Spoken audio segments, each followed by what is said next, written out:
Hello, welcome everyone, and thank you so much for joining us today.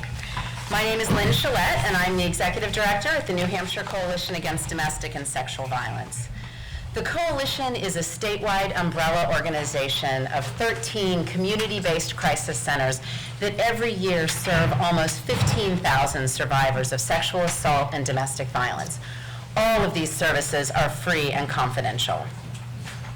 This panel is part of the Coalition's first-in-the-nation series of conversations with presidential candidates on domestic and sexual violence.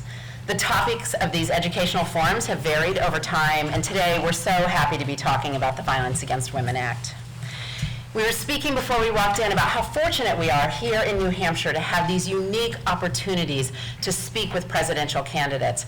And I will say on behalf of the Coalition, we feel a unique responsibility as well on behalf of coalitions and crisis centers across the country who don't have the same opportunity. The Coalition is a nonprofit, nonpartisan organization, and we do not endorse any political candidates. We do, however, believe strongly in the value of public dialogue with candidates and with our communities about domestic violence and sexual assault.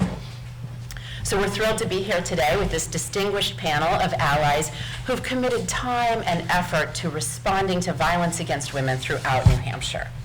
We are also, of course, very honored to have Vice President Biden here with us today.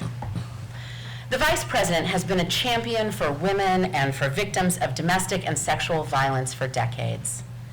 In 1990, then Senator Biden decided that the prevailing attitude that violence against women was just a family matter to be ignored could no longer be tolerated. Working with survivors and advocates from the violence against women movement across the country, he began drafting and then sponsored what became the most significant piece of legislation in the country seeking to end violence against women. The 1994 passage of the Violence Against Women Act transformed how our culture responds to domestic and sexual violence, as well as stalking and human trafficking. Vast improvements were made in the fields of law enforcement and in the criminal legal system to hold offenders accountable. VAWA has also supported increased network of services available to victims to help keep them safe. Those services include crisis intervention provided by our member programs, housing support, services specific to immigrant victims of domestic and sexual violence, innovative responses to campus violence, efforts to engage men and youth, legal representation for victims, and more. Since the passage of the Violence Against Women Act in 1994, domestic violence rates nationally have fallen by over 60%. Vice President Biden has continued his fight against violence, and in 2011, right here in New Hampshire, he announced that under Title IX, schools and campuses were obligated to improve their response to sexual assault. Subsequently, he spearheaded the It's On Us campaign, urging every single person to have a meaningful role in responding to campus sexual assault. So while we still have so much to do to end all forms of domestic and sexual violence, we are grateful to have leaders like Vice President Biden who continue to fight for victims and for survivors. So what we know about you, Mr. Vice President, is that when we talk about the Violence Against Women Act, it's not from a script, it's not just about a statute, but it comes from a place where you have a genuine belief in the fact that we can make this world a safer place for women and girls. So we're honored to have you with us today, and with that, I'll welcome Vice President Biden and open it for some opening comments. Well, Lyn, thank you very much. Thanks all of you for being here. You know, there's a lot that's happened that's been good. But so much more work we have to do. You know, as some of you know, because you've been involved nationally as well, this has been the passion of my life. And the press always thought, because I was so passionate about this, my mother must have been a victim, or my sister, or a family member. But I got here because I was raised by a really decent man who thought that the greatest sin that could be committed was the abuse of power. And the cardinal sin was for a man to raise his hand to a woman or a child. And when I started, I sat down, and I literally, as some of you know because you're involved, sat down to write the Violence Against Women Act. As my daughter, who is a social worker and deeply involved in this issue, would say, with my own hand, nobody wanted to talk about it. Women's groups did not support it. Nobody supported it. Even though people thought it was important to do, no one had been able to get it done. And because it was thought that it would take prominence over gender issues and over choice. And when that happened, what I decided to do was I went to Rhode Island, where at the Capitol there was a meeting of rape crisis center people and people who were out there every day looking women in the eye and seeing the fear and the overwhelming damage being done. Then I went to Washington State and did the same thing. And because I decided the only way to do this is go to the people who are trying to deal with putting a woman back together one woman at a time. One woman at a time. This is not something you pass a law and somehow you change everything. It's a single woman at a time. And one of the things that you may remember, some of you, or you've read about, is when I wrote the law, it was characterized in the mainstream press as Biden was interfering in family matters. The Christian right went after me in a big way. I was going to hurt families and that I was dividing families. They wrote about the fact that Biden was setting up, when I provided for in the legislation, access for women to get out of their homes. You know, the vast majority of women homeless are there because they're victims of physical assault and violence. The children, 70% on the street, come from families that are, and I held literally over 1,000 hours of hearings in the Judiciary Committee. Over 1,000 hours of hearings, according to the Supreme Court, when they struck down one of the most important provisions of my law, which allowed a woman to have a civil rights cause of action in federal court, so that if in fact it was he said, she said, and you couldn't prove beyond a reasonable doubt in a criminal court, you could, by predominance of the evidence, go out and take all that he had. Take the house, take the car, take the money, because you could sue for the violation. And remember, Rehnquist argued that all I was going to do was encourage marriage, division, and divorce. I was going to give women a weapon in divorce proceedings. And so, I remember the day when I asked all of the groups from the American Association of University Women to now to get together in my conference room, for real. And I was making the case, and they said, well, no, we don't like that. We're worried about this and that. And finally, Ellie Schmiel said like this, what are we doing? What are we doing? Why don't we help this guy? What? I really mean it was Ellie, one that said it. And all of a sudden, everybody from the NAACP Legal Defense Fund to now started saying we ought to get engaged. And it took a hell of a lot to get it done. And a lot of you helped get it done. A lot of you helped get it done. And at the time, I said, and I was criticized for saying it because I had no proof of it. I couldn't give concrete proof, Chief.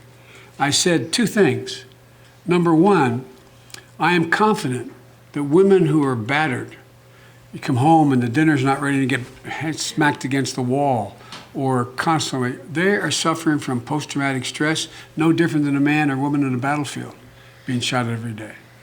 Well, you saw what the CDC came out with not long ago in 2011. Yeah, the incidence of anxiety, mental health, the incidence of immune diseases, the incidence of diseases increases exponentially when you're a victim every day.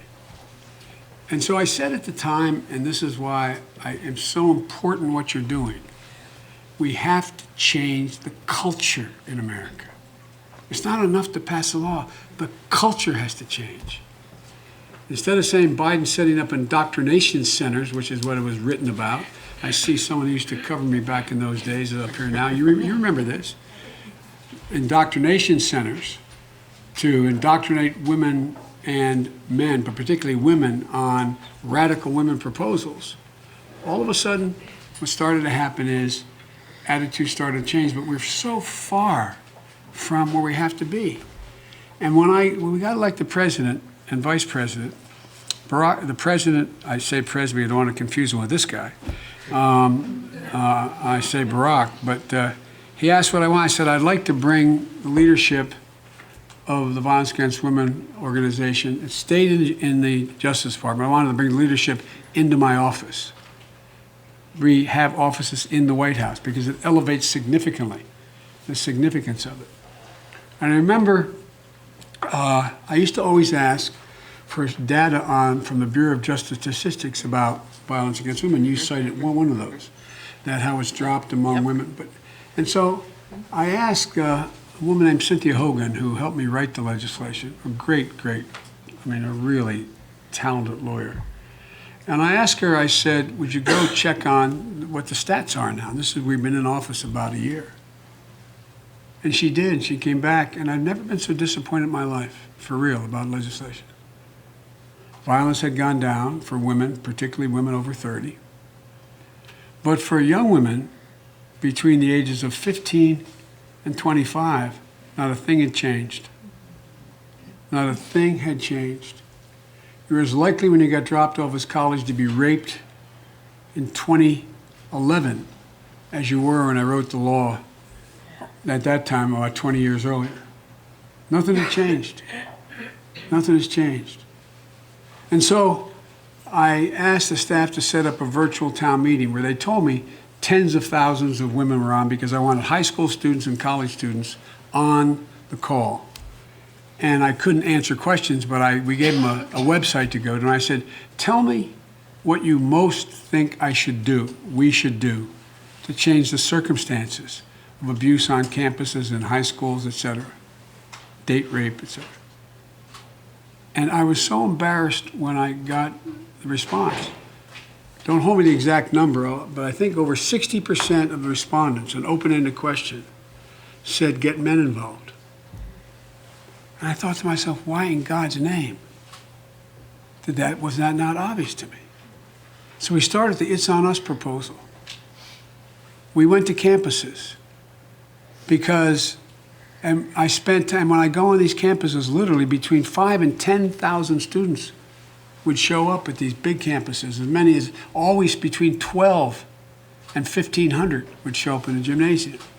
And I made sure to go to the captain of the football team. I insisted on meeting with all the heads of fraternities in the United States twice and said, look, you got an obligation, man. You see a brother, quote unquote, at the fraternity house and it's most vulnerable in the first 6 months of your freshman year, taking a young woman who's drunk up the stairs of your fraternity house. You don't walk up and say, hey, not in this house, pal. You're a coward. You're a coward. Because here's the deal. No man has a right to touch a woman without her informed consent. If you abuse a woman when she's drunk on campus, it's rape. It's flat rape without consent. And so we have to go from not just you have to get consent, there has to be an affirmative. An affirmative is to be able to affirmatively assert, it's okay for you to do this to me in bed or out of bed. And it's beginning to change. But we have so much further to go. In the very beginning, and I know I'm taking too long, but I'll end with this to answer questions. But here's the deal. The one thing I learned early on is you got to re-educate the entire public, including women. Including women. Remember that young woman who was the model, Marla? She was a model in New York City, and she had been mutilated. I went to see her because I wanted to warn her what would happen, because I was convinced if brave women came forward and the hearings that I was holding, and we ripped the Band-Aid off of what was going on in this country, people would respond. But it took an enormous amount of courage for women to come forward. Enormous. And I warned them about it before I'd ask them to come and testify. She had been in a apartment that was an efficiency. Downtown Manhattan. She made good money, was in a high-rise district, a high-rent district.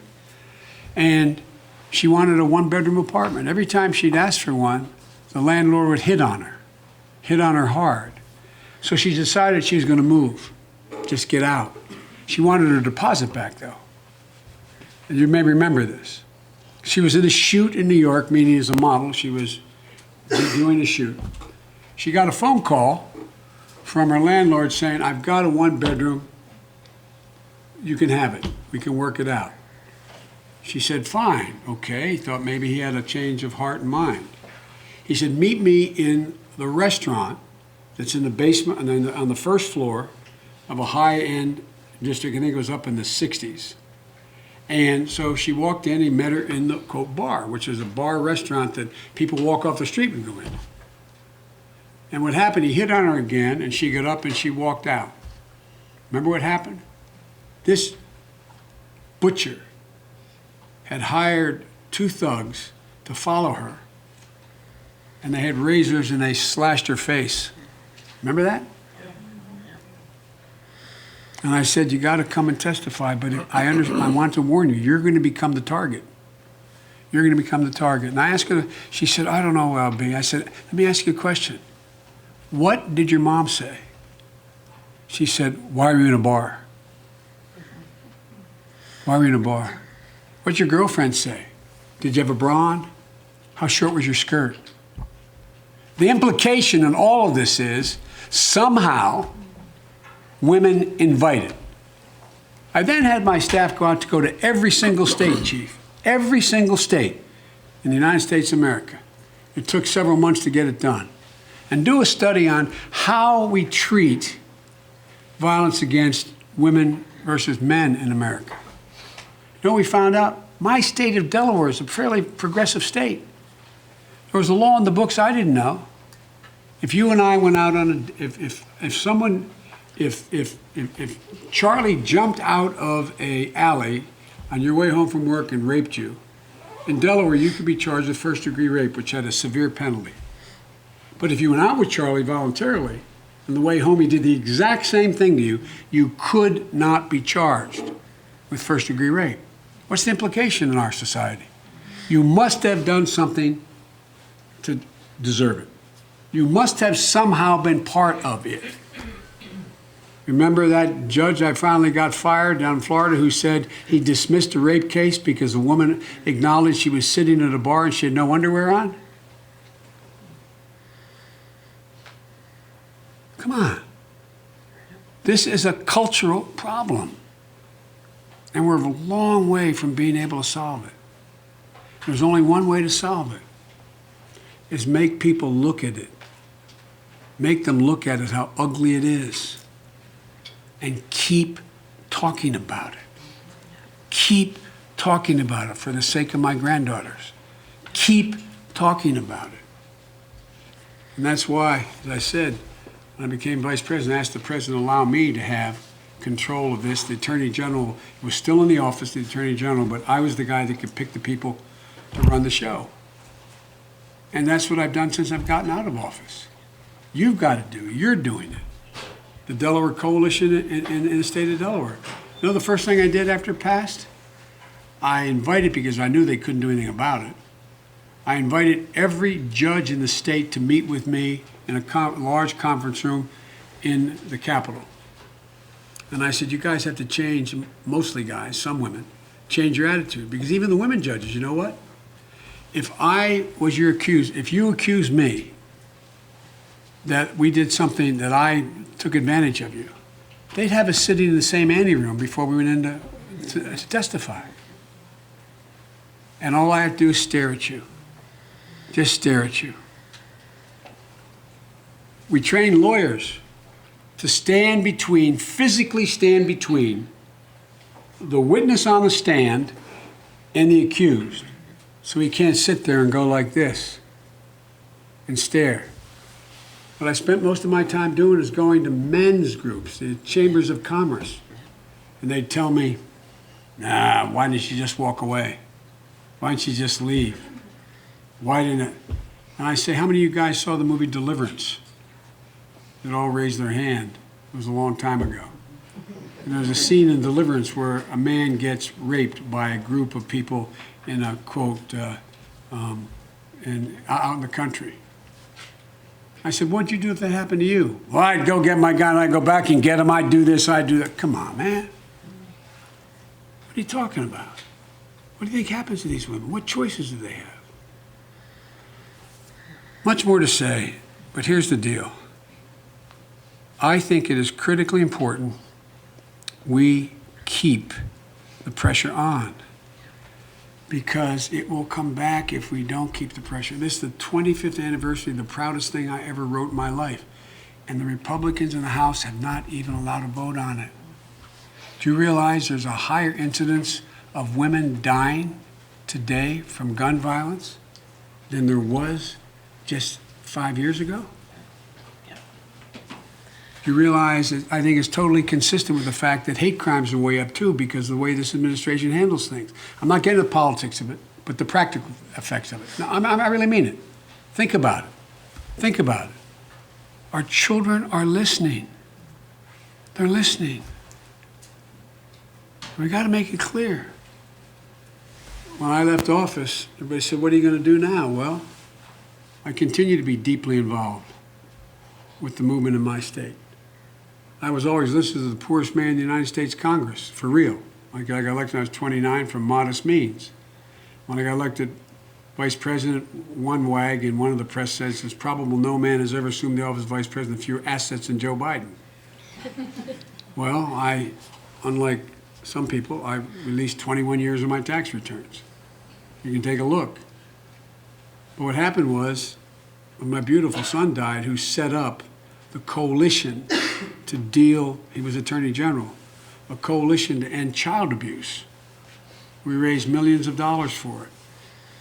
The number of children who are abused and the impact it has on them and the psychology of what they do. Violence is a learned behavior. It's a learned behavior. You'd think the last person who would violate a woman would be a young boy who watched his mother violated or beaten or abused. No, you're more likely to do it if you've witnessed it. It's a learned behavior. So guys, there's so much you have to do, so much more to do. I still work with as I said, when I wrote a book about my son, and I didn't write it for this reason, but it ended up being a bestseller for a long, long time, #1 on the bestsellers list. I made more money from that book than I've ever made in my life. But it allowed me to be able to go out and contribute $500,000 to these issues. I never was able to contribute. I couldn't even pay off tuitions. But it's important. It's important. You know, violence is like cutting grass, man. If you keep cutting it, you can keep it down.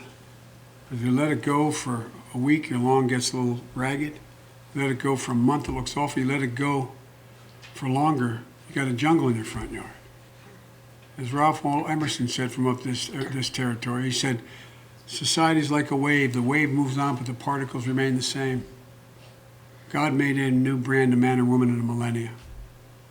And unless we continue constantly to fund it, constantly provide access for women to get out of the way, to be able to get out of harm's way, providing decent housing, providing opportunities for children, providing the psychological help they need and the psychiatric help many need after they have been constantly violated.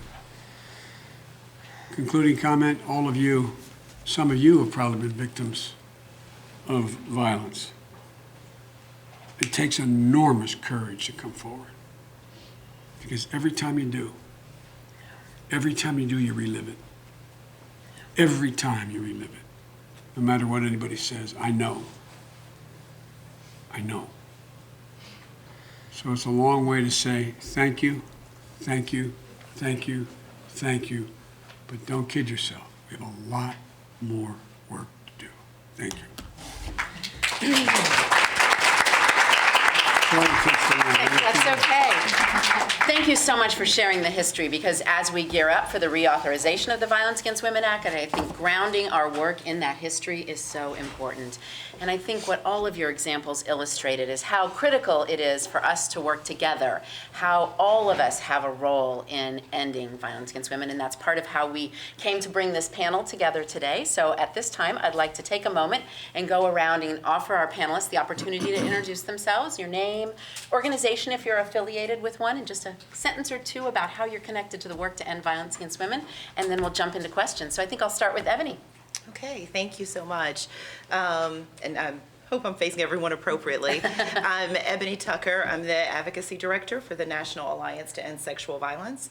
So a lot of my work is working on federal policy issues like the Violence Against Women Act, and working to represent the interests of our state sexual assault coalitions like we have here in New Hampshire, which is an amazing coalition, and also the rape crisis centers they represent. So we have about 56 state and territorial coalitions and over 1,500 rape crisis centers now. Thanks. Thank you.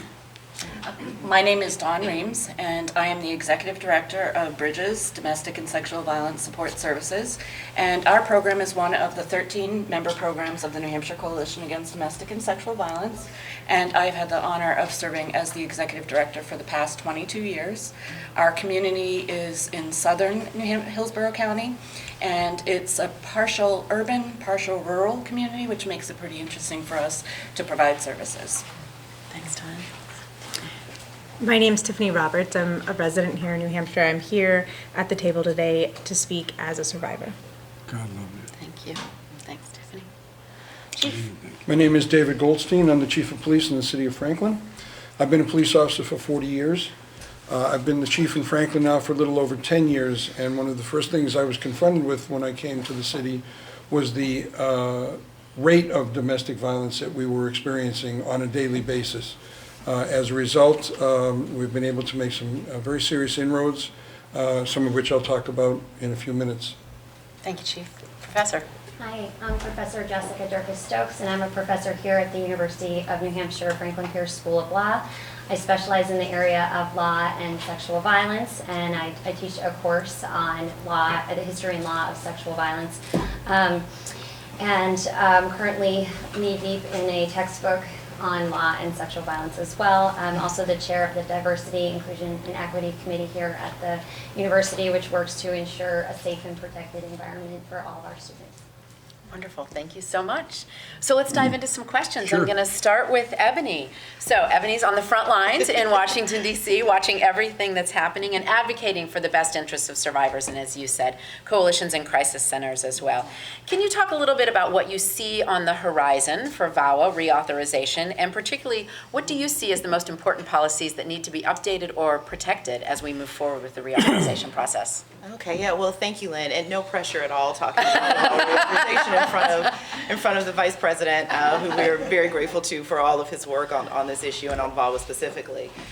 So I will say that just to start that question off, I do want to just talk a little bit about how that process happens to develop VAWA, and that helps inform where we are now. So basically, when we are working on the reauthorization and we know that it's coming up, we work with our field of providers and survivor advocates as well to see what is it that the Violence Against Women Act is missing, what is most needed right now, what changes can we make. And so we do field surveys and develop committees and do all of that work. And so a lot of that work a couple of years ago went into, or I'd say the past couple of years, went into developing a bill that has already passed the House, which is H.R. 1585. And that is the Violence Against Women Act we currently have that still hasn't passed in the Senate. And so what we really want to see is for a bill that looks substantially like the one that we already have, that came from the field, that came from survivors and advocates, that really, really speaks to the needs that are there now. So of course we want to make sure that there aren't any rollbacks with the funding, with the protections or anything that's there. But as far as some more key additional pieces, I think. We're looking at one thing that I think the Vice President touched on quite a bit when he was speaking on education. And so there is a program, for those who aren't familiar, there's Rape Prevention and Education that's in the Violence Against Women Act. And so many of you may have seen the great work that it does, because rape crisis centers get to go out and educate young people on prevention. I think before, our idea of prevention was unfortunately what is a lot of victim blaming, like what was mentioned before. And we know that's not what real prevention is. It's about teaching kids about healthy relationships, about consent, respecting boundaries, and also how to be good bystanders when they see something that is not appropriate happening. And so a lot of that work gets done with people of younger ages, and it is really, really underfunded. So the new VAWA, the current reauthorization, or the current bill that's out there, would allow for a significant increase in funding for that program. Also, there would be a provision to allow for tribal jurisdiction on sexual assault issues. So currently, tribes on tribal land have jurisdiction over domestic violence cases, which was a really, really great victory of VAWA 13 or 2013, but is not something, or is something that we want to expand on this time around, because it didn't include sexual assault. So that is a part of the new VAWA that we're hoping gets added to allow for the jurisdiction piece being so important because of the higher incidence of sexual violence against Native women on tribal lands, typically from people who would not be under the tribe's jurisdiction. So that's a really big piece. One of the things that we're also looking at is what is called a closing the boyfriend loophole, which is really allowing for the ability to remove guns from convicted abusers who, it's for dating violence protection, as well as domestic violence is a little bit already set, but dating violence needed some work to make sure that in high-risk situations that law enforcement has assistance, and that also there's no loophole in abuse cases where the two people don't live together. So there's a lot of work being done on that end. There's also some really great provisions around improving programs for marginalized populations to make sure that survivors of color have better access to services, and people in rural areas so that have better access to services. So there's a few of those pieces I think that are really important. And I don't want to take up too much time. I do want to say that there's a really great emphasis too on the services that survivors need outside of a criminal justice response. So we know that that's always been a big piece of VAWA, but there are also so many other pieces of someone's life that really, really are affected by their victimization. And so we're really looking at working on better housing responses, and so it would add significantly to the resources for transitional housing programs, as well as helping to protect people who are in public housing, so that it's a lot more difficult to remove people who are victims of abuse from public housing. So there are a lot of really great improvements in this current VAWA, and we're hoping to see the same thing pass in the Senate, and that's sort of where we are now. We're in that waiting period to see if we can keep all of these great provisions. I also want to say really quickly that we're hoping that there aren't any rollbacks from the previous VAWA, obviously. So VAWA is the only piece of federal legislation that has LGBT anti-discrimination language in it. So we really want to make sure that that's language that we keep, so that obviously for very obvious reasons we don't want to discriminate against anyone, but also to make sure that survivors, especially our most vulnerable in trans populations, are able to access the same services that everyone else is. Great. Thank you so much, Ebony, and I'm really glad you brought up the housing issue, and we're going to take it from a national perspective to a local perspective in a few minutes, because that is a genuine crisis that we're having in New Hampshire as well. So I'd like to look to the future a little bit, to our next generation, and turn to Professor Dirkus Stokes. You mentioned the textbook you're working on and also the Committee on Inclusion. I'd be curious to hear what you think about the next generation of students that you're seeing in your classroom, and what do they think about the criminal legal system and the response to violence, and how do you think they might work differently than all of us have worked up to this point to respond to violence against women? That's a great question, so thanks for that. So I've been working closely with students between the ages of 18 and 25 for about the past 10 years. And I think I'm not overstating it when I say that collectively they're fairly frustrated with the system as it stands and some of the obstacles that are still in place to a fair and equitable justice system. But I want to start out by just talking a little bit about the youth today, and I feel like they deserve a lot of credit because I do think that they understand that change is a lengthy process. I know oftentimes when we hear about youth and we think, oh, they want that instant fix. And I don't think that that's really true. I think they have a really good handle on the fact that change is an evolving, it's a process. I think they understand that the change needs to be systemic and that they're also really understanding about the fact that there are a lot of people that are working within the system and doing wonderful things, but that there are parts of the system that remain broken. And so so they're looking to do some fixes in that area. And I think, you know, just in general, when it comes to change, they're really understanding about the fact that in order to move from the way things used to be to a new process, there's an implicit acknowledgement in doing that the way things used to be has caused harm and it's caused pain, and that there are a lot of people who are unwilling to sort of go through the reckoning process that's needed to move forward with that. And so that being said, I do think that they're very understanding, but they also, they want change and they want it now, right? They're ready and they're working towards that. My experience tells me that unfortunately, you know, most young women have a story to tell about sexual violence, and it's either a personal story or something that's happened to someone close to them. And similarly, young men as well, they're close to this subject. They've either been traumatized themselves or they've been traumatized by things that have happened to the women that they love. So they're dealing with a lot of fear. And a lot of fear, you know, past trauma, a lot of fear of things based on the statistics of what could happen to them in the future. And so, firstly, I would echo Vice President Biden's comments that they really want a cultural change. You know, they want to stop this, the perpetration of the violence against women. They want it to stop. And they also want to see an end, I think, to the kind of rhetoric around sexual violence that normalizes that type of culture. And so the sort of locker room talk type of normalization, they don't believe that I think that all men in private are denigrating women. And I think that we know that that's the truth. That's not really happening. So I think they want to kind of put an end to that type of discussion.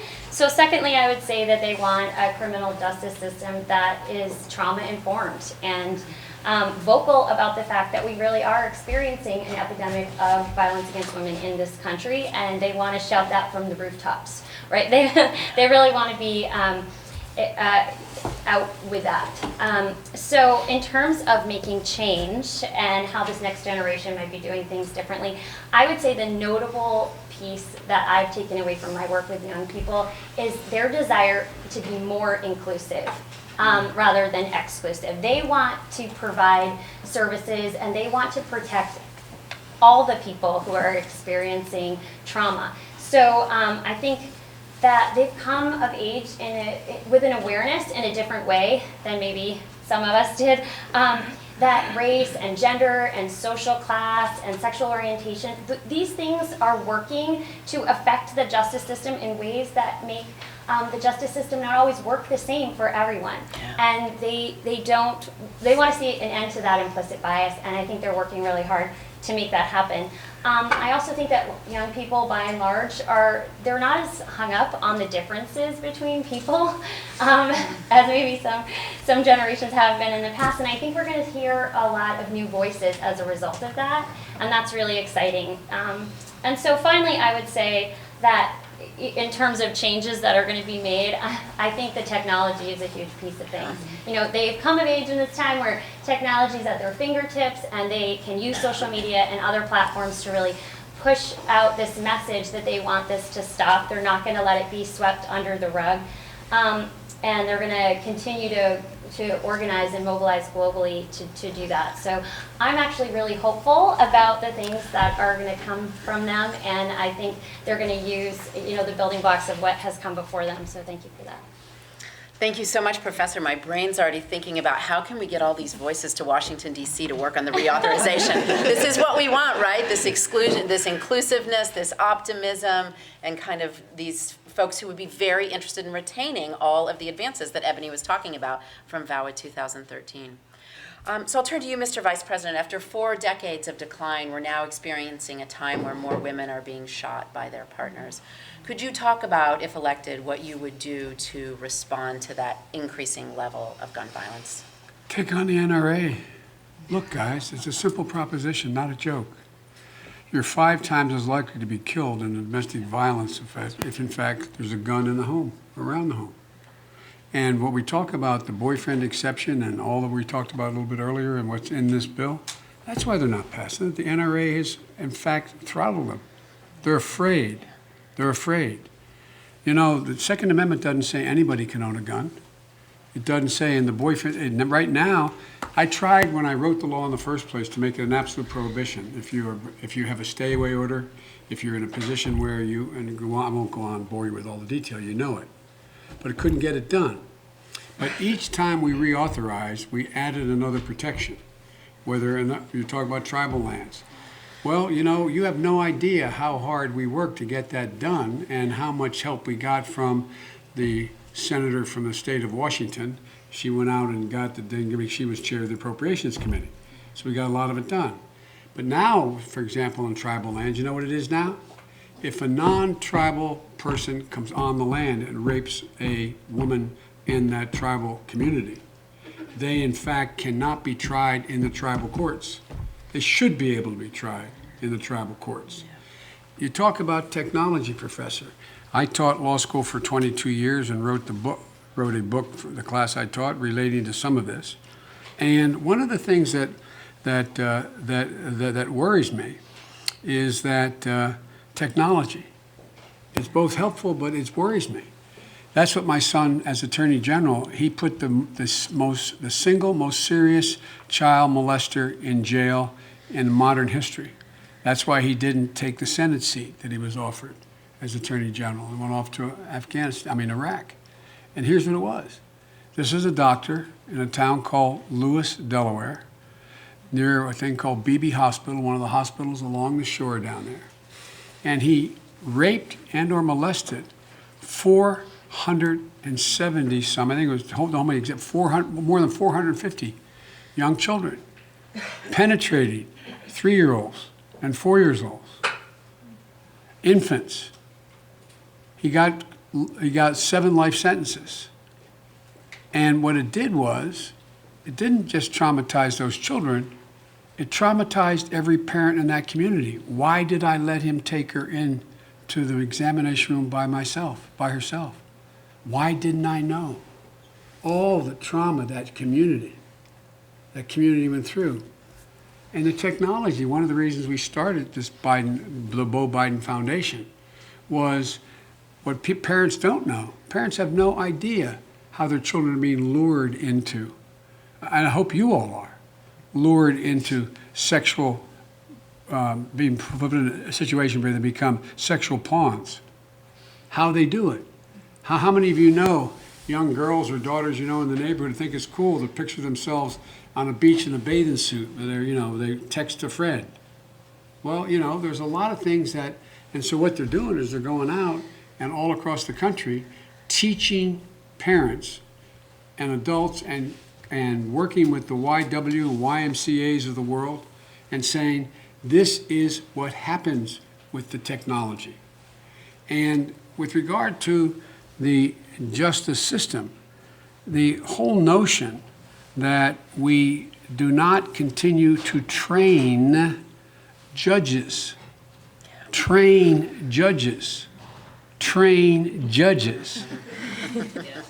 I'm serious. Here. Look, and when I left the Senate, I became a full professor at the University of Pennsylvania. Okay? And guess what? There is virtually no discussion about this much on campus now. one of the great universities in the world. And in addition to that, look what's happened. When I was vice president, I insisted on calling together, that's why I came up to UNH in the first place in 2011, to make sure we brought together, because you had one of the most advanced programs on campus at the time, and to make sure that we expose the fact that colleges aren't doing anything. They weren't. Well, guess what? You can fundamentally affect the safety of women on campus by publishing the number of rapes and/or abuse that takes place on campus. But guess what? The better the university, the unwillingness, the more prestigious the unwillingness to do it. You can put out campus-wide surveys anonymously asking the women on campus, what have you experienced on campus? They don't want to do it. Didn't want to do it. So guess what? Arnie Duncan and I came up and said, okay, with the president's permission, you're going to lose Title IX funding, man. You have an obligation. Keep people safe on campus. Well, as they say in Southern Delaware, all of a sudden they all had an altar call. They all saw the Lord. No, I'm serious. Because we named a group of universities that we were going to sue, take away their money. We worked in a negotiation and every one of them came up and began to up the ante. I guess the generic point I'm making is that we're in a system where unless we, in fact, make it a priority as a nation, one of the things that I will do is what I did as vice president, if I end up being your president. I'm going to talk about this all the time. Not a joke. I do now. I did when I was vice president. I did talk about every occasion I have. So the press covers it. They're good folks, but most people don't know. And if what they know, they don't want to, they just kind of want, I don't want to face that. How many people do you know who knows something going on with a neighbor and they'll remain quiet? I don't want to, I can't, I don't want to get involved in that. We're going to make the abuser the pariah, not the abused the pariah.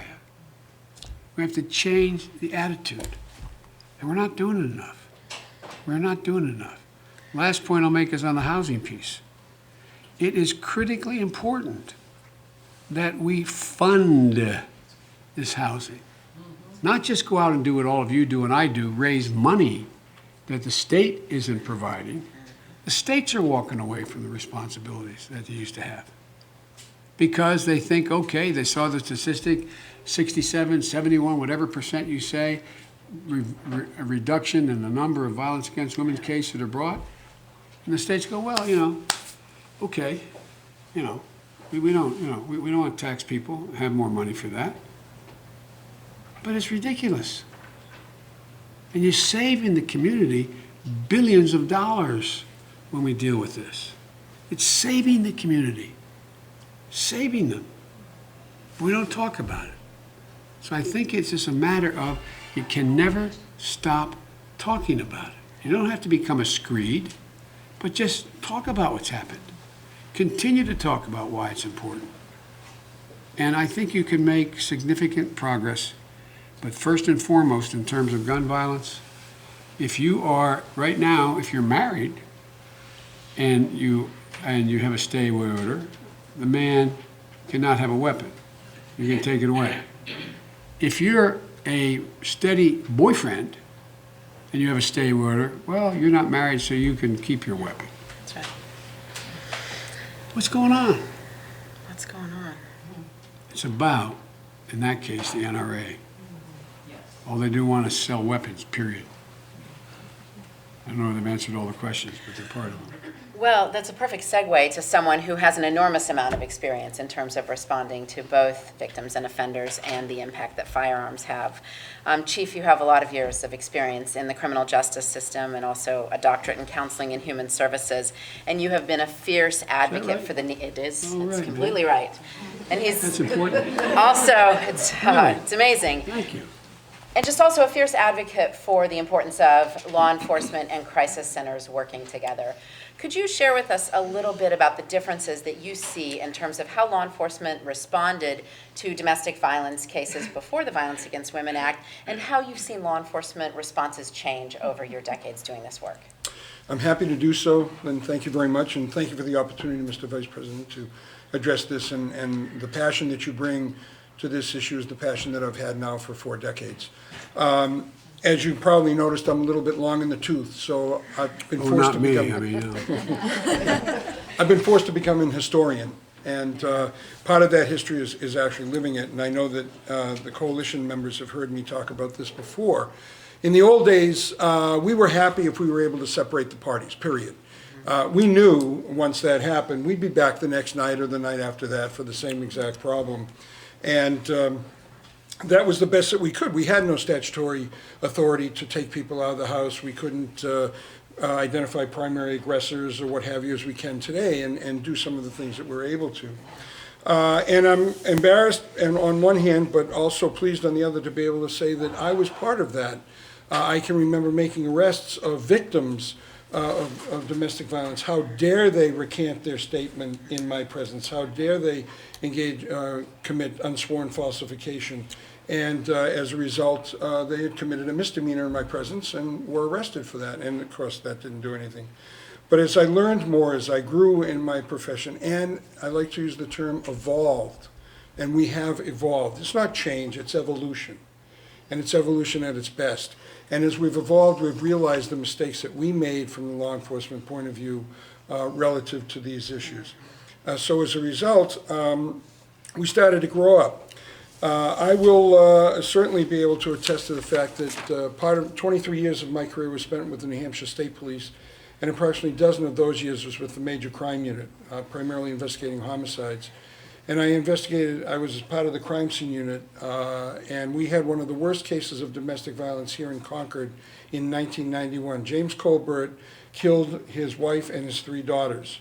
His youngest daughter was 10 weeks old, his oldest daughter was 2.5 years old, and his wife was 30 at the time. All the result of a domestic violence situation. And I asked myself a question: why is the death of a 10-week-old child in New Hampshire any less important than the death of a 10-week-old child in New York City? And I couldn't come up with a good answer. And the answer is there is no difference. Whether it's a rural or suburban state like New Hampshire or a very rural, urban sprawl like New York City, it's no different. So we learned that. In Franklin, when I took over as chief, we were able to apply for a VAWA grant, and we got it. And we've had it for a number of years now, and I did take the liberty of bringing my detective with me, who's in charge of that, and in charge of all the domestic violence issues that we deal with. And what we were able to do with that is use that money, we call it the Domestic Violence Liaison, and we use that money now to backfill officers so that they can work, so that we can do more work in the realm of domestic violence, I don't have the benefit of a 100-person department. I'm a very small police department. Franklin is the smallest city in the state of New Hampshire. So in order for me to take care of victims of domestic violence, we had to be a little bit more inventive. I don't have a unit. I have one detective, and she's able to make this work. And then we're able to fund the ability for her to do more and more with the victims. One simple little thing, for example, we don't take the victims right to court. So that they have to sit in the waiting area and wait for their case and see the abuser or whomever else that they may not want to see. We bring them to the station, and they can stay in the station until such time as they have to go to court, and then we escort them over there. So these are the little things. So I'm not sure if I could go on and on and on, and I think Lyn knows that, but I'm not a shrinking violet when it comes to this stuff. But quite frankly, this is what we've had to do and what we've been able to do with all of that. Can I ask you a question? Sure. One of the things we found out when we spent so much time on this, putting it together, is that the very point that Chief was making, that women were being arrested for recanting on their complaint. And so we changed the law under the legislation on providing for community policing. You can arrest now on information. So you walk in, you got a 6'3" guy, 220 pounds, a woman that's 5'5" or 5'1". She has a bruised face, and he's standing there, and she looks at, you can tell she's scared to death. Now the police officer can arrest on information. He sees that woman who looks like she's been in real trouble. There's a probable cause that the guy standing next to her did it. When the police officer says, "What did he do to you?" What are you going to say? I ask all the men in the room, and I also do this when I go speak to men's groups. How many of you are going to say, "Yeah, he beat me up," when you know that the moment that cop's gone, he's going to beat the living hell out of you? And so you can arrest now on information. That is what I learned out in Washington State, and we put that into the law. The second piece of this is that if you take a look at the difference between being a rural police department and a metropolitan police department, you know, rural police departments don't have, one of the things I wrote early on was that police, and because we brought in nurses to train nurses on this whole thing, some of you may be nurses, and we set up, in my state and then beyond, the idea we'd have advocates in emergency rooms, sitting there in an emergency room on a regular basis in the big trauma hospitals or any trauma hospital in your community. When the woman comes in for the third time with her side of her face smashed in, she said, "I ran into the door jamb." We now train doctors where I'm from. We say, "Doctor, you know damn well what's going on. Here's what we're going to do." And they're all afraid to, not all, many are afraid to have to go and testify because they don't want to take the time out of their careers. Now we let them know that you're sitting there and you say to the woman going in, "I can get you immediately a stay order." That's a lot of the contributions I made, was to hire lawyers for women to get their stay away orders. You have a 60% chance, better chance of in fact getting that stay away order, getting that restraining order, if you have a lawyer advocate walking in with you.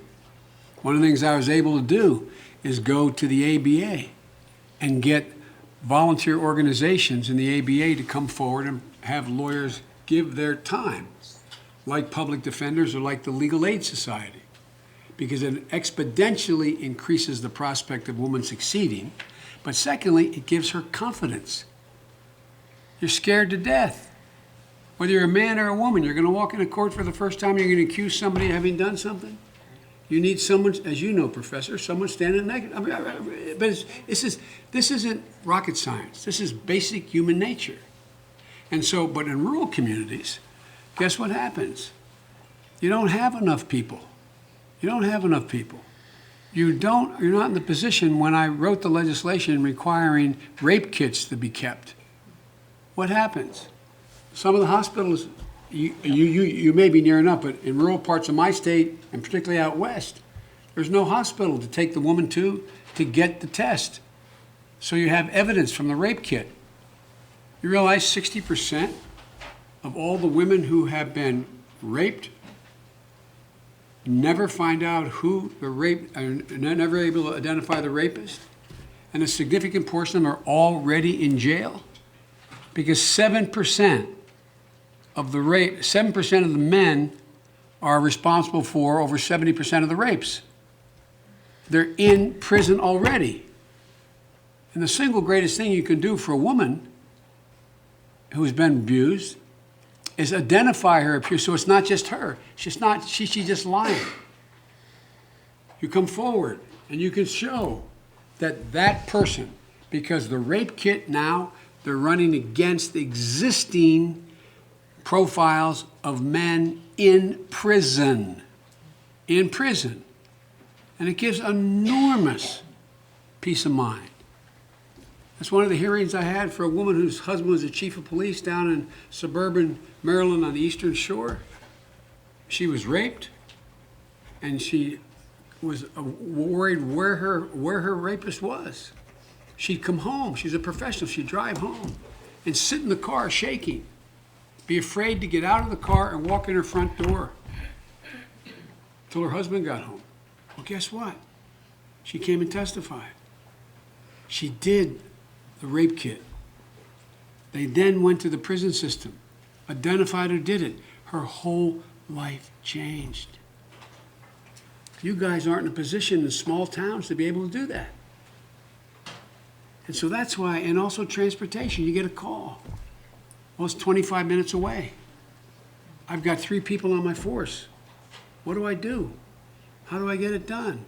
You may be able to call the state, they'd help, but sometimes yes, sometimes no. So it really is a matter of resources. And there's so much we could do to change the lives. Last point, think of the women who have been abused, who identify and accuse her. They let the police know who it is, or if they don't know them, if it's a random person, and that person is never apprehended, and how they feel with their child, what impact that has on their children. Watching that mother under that enormous stress. But when in fact you make it clear this wasn't made up, this happened, it really happened, and guess what? But guess what? We're not funding. We're not funding the rape tests. We're not funding going into those prisons. I was able to get millions of dollars, over $100 million bucks, when we were in office. But guess what? They're not. Now they're sitting on shelves. There are thousands and thousands of rape kits sitting on shelves, never, ever, ever having been tested. And look, this is not, it's a lot of money, but it's not a lot of money compared to priorities in the country. So it just drives me crazy that what we could do, that we're not doing. That's within our capacity to pay without making people bankrupt. And I mean, no. We have $1,640 billion in tax loopholes. If I can give you a break for owning a racehorse, I sure in hell can pay for rape kits. Anyway, sorry. No, don't be sorry. But I truly appreciate you raising the issue of barriers that victims in rural communities face, Mr. Vice President, because that is certainly a pattern we see throughout New Hampshire. And so, Tiffany, thank you for joining us this afternoon. And Tiffany has already often bravely shared her story and her experience and been such an effective advocate for change here in New Hampshire. So could you talk a little bit about your experience and specifically address the issues that you see that women in rural settings face that make it even harder for them to leave an abusive situation? Sure, I can. First, I want to just take a moment to say thank you for having a survivor here at the table. I feel fortunate in some ways to be able to share my experience. And thank you also for all the work that you do to amplify the voices of survivors throughout our state. If you don't already know this, this organization is so powerfully capable in the way that they support and empower victims and survivors. And You realize how many people you're empowering right now? No. Do you realize that? We owe you.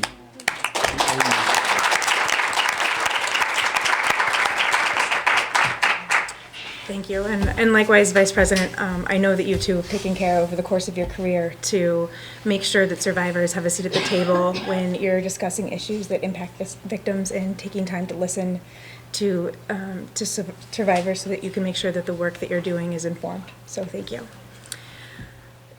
I say that because it's important, because survivors carry with them some unique knowledge and experience, and they have so much to contribute in terms of identifying specific problems within our system. And also, survivors are some of the most creative people from working in advocacy. I'm so fortunate to know so many fellow survivors, and they're creative and they're resilient people, and they can help certainly with proposing solutions. To me, the worst thing would be to have the experience that I've gained, unfortunately, be wasted by not using my voice and by not trying to help others who may be in my position, in the position that I was in. So the history of my experience, back in January of 2011, my then husband learned through spying, electronic spying on my phone and my computer device that I was seriously planning to leave.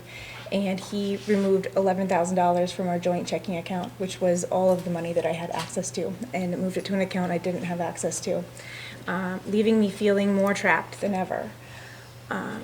I was then still in the home several weeks after that, and one night he, out of jealousy and rage, violently raped me and strangled me. It wasn't the first time that he had hurt me, but it was certainly the worst, probably because I wasn't sure if I would die that night or not. It still took several weeks before I left after that night, and when I did, I was homeless, and my children and I slept on the floor of my gym, my business. I told them we were camping, so they may not have known that. We were homeless at the time.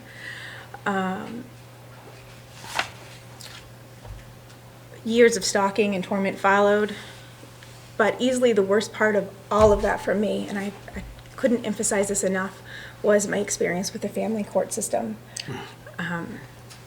I found that the ways that I was trying to get myself and my children through the trauma that we experienced were looked at in a negative light when the person who had caused the trauma was the other party, and seemed to only benefit from the family court system.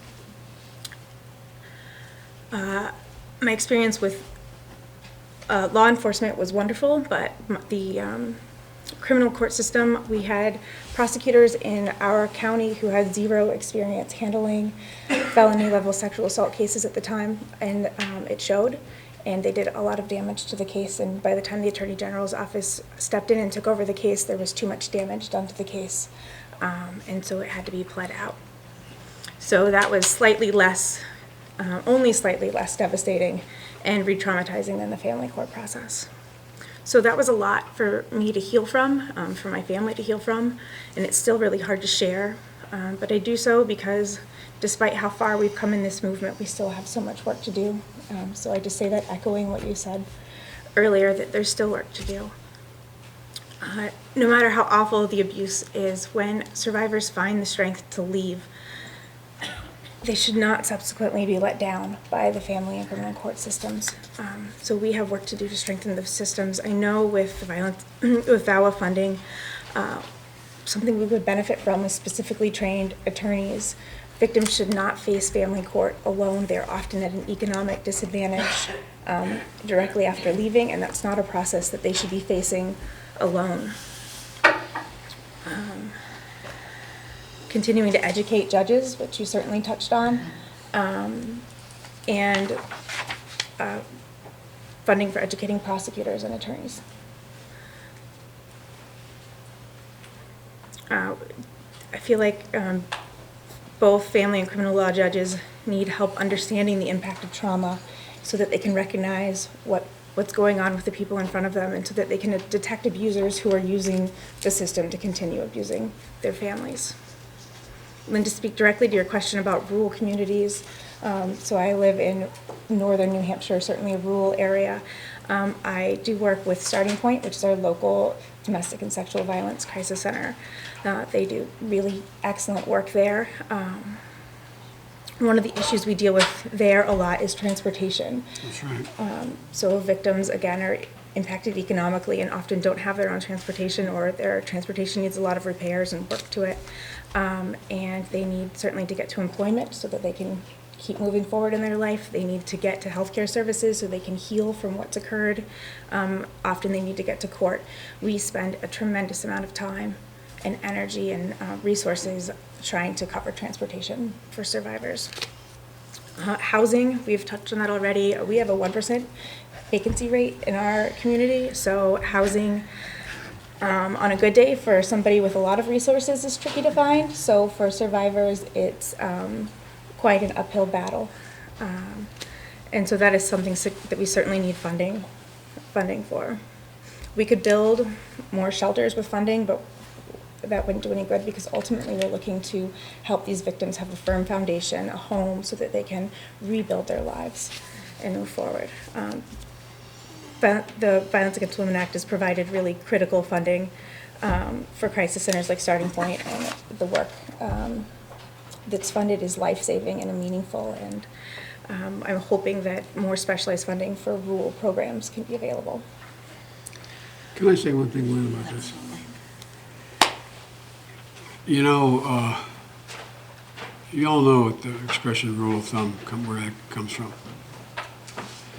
Do all of you know what it is? Well, it goes back to 1390 in the common law. You could no longer beat your wife with a rod thicker than the circumference of your thumb. This is a deep-seated cultural problem. What happened was, back when I first got to the Senate, I introduced a bill in the Judiciary Committee that was run by a guy named Jim Eastland, and although I had great guys out like Teddy Kennedy and others, saying that a man could be found guilty of rape for raping his wife. Up to that time, there was no such law. No such law. You could rape your wife, she's your chattel. At the time, you may remember, there was a guy named Jeremiah Denton, a prisoner of war from Alabama, who, when I was getting a final vote on this in the committee, looked at me and banged his hand and said, you're just too young, you don't understand. Sometimes you have to use force. You have to use force. It almost didn't pass. That's 1975. 1975. And you talk about victims. One of the things that we should be doing is making sure we pay public defenders the same amount we pay our prosecutors. The same amount we pay our prosecutors. So you have competent coverage, competent legal counsel. When I wrote the law, the CASA law, to provide for people to be able to go into court and have someone who was trained to be with them. You know, at the family court thing, I used to be a defense lawyer, a public defender. You walk in, if you have a complaint about your husband or relates to your child or anything, you stand there in front of a person at the desk who says, now what'd you say? When did he do that to you? How was that done? Instead of pulling you aside in a side room and say, tell me what the problem is. And so folks, these are within our capacity to change. And, the last point I'll make, that what's starting to slide again because of the way we talk about women today in this outfit that's running the show. The first person to be fired in the major corporation was the abused woman. You come in beat up, your supervisor sees it. He don't want you around there, man. You're trouble. Your husband may come in. He may come in with a gun. He may come in and whatever. So women were being fired for being the victims because it was an inconvenient truth. Well, I did. I called meetings with the Business Roundtable, the big corporations. I went in my state to one of the largest corporations at the time in the country, 8th largest in the world, not anymore, the DuPont Company. And I publicly asked them to provide counseling. What could they say when I publicly asked them? It's amazing what shaming does. I really mean it. So you have an awful lot of corporations now. You go in and you say, you come in, say I ran to the door jam and said, no, tell me, we can get you help. And you don't get fired. So again, I can't emphasize this enough. The more you rip the Band-Aid off, force people to look at it clearly, what actually is happening, like you've had the courage to do. And it does take enormous courage to do it.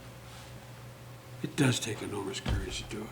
You empower other women. And by the way, one of the criticisms I get is the Violence Against Women Act, where they say it should be the Violence Against Anybody Act. The number of young men being raped on campus is real. It's significant. And trans women, the murder rate just this year, there's been 9 murders this year.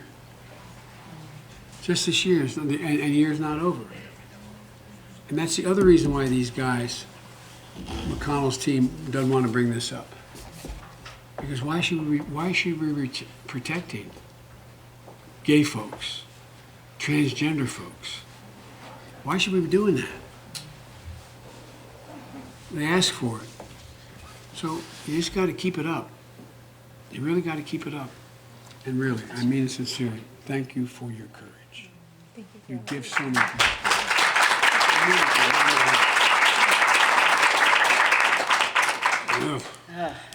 Tiffany, I want to thank you for your extraordinary resilience. You inspire us at the Coalition every single day to keep doing the work we do. Thank you. So, thank you, Mr. Vice President. We're getting signals from the back of the room that I think timing-wise we have to wrap up.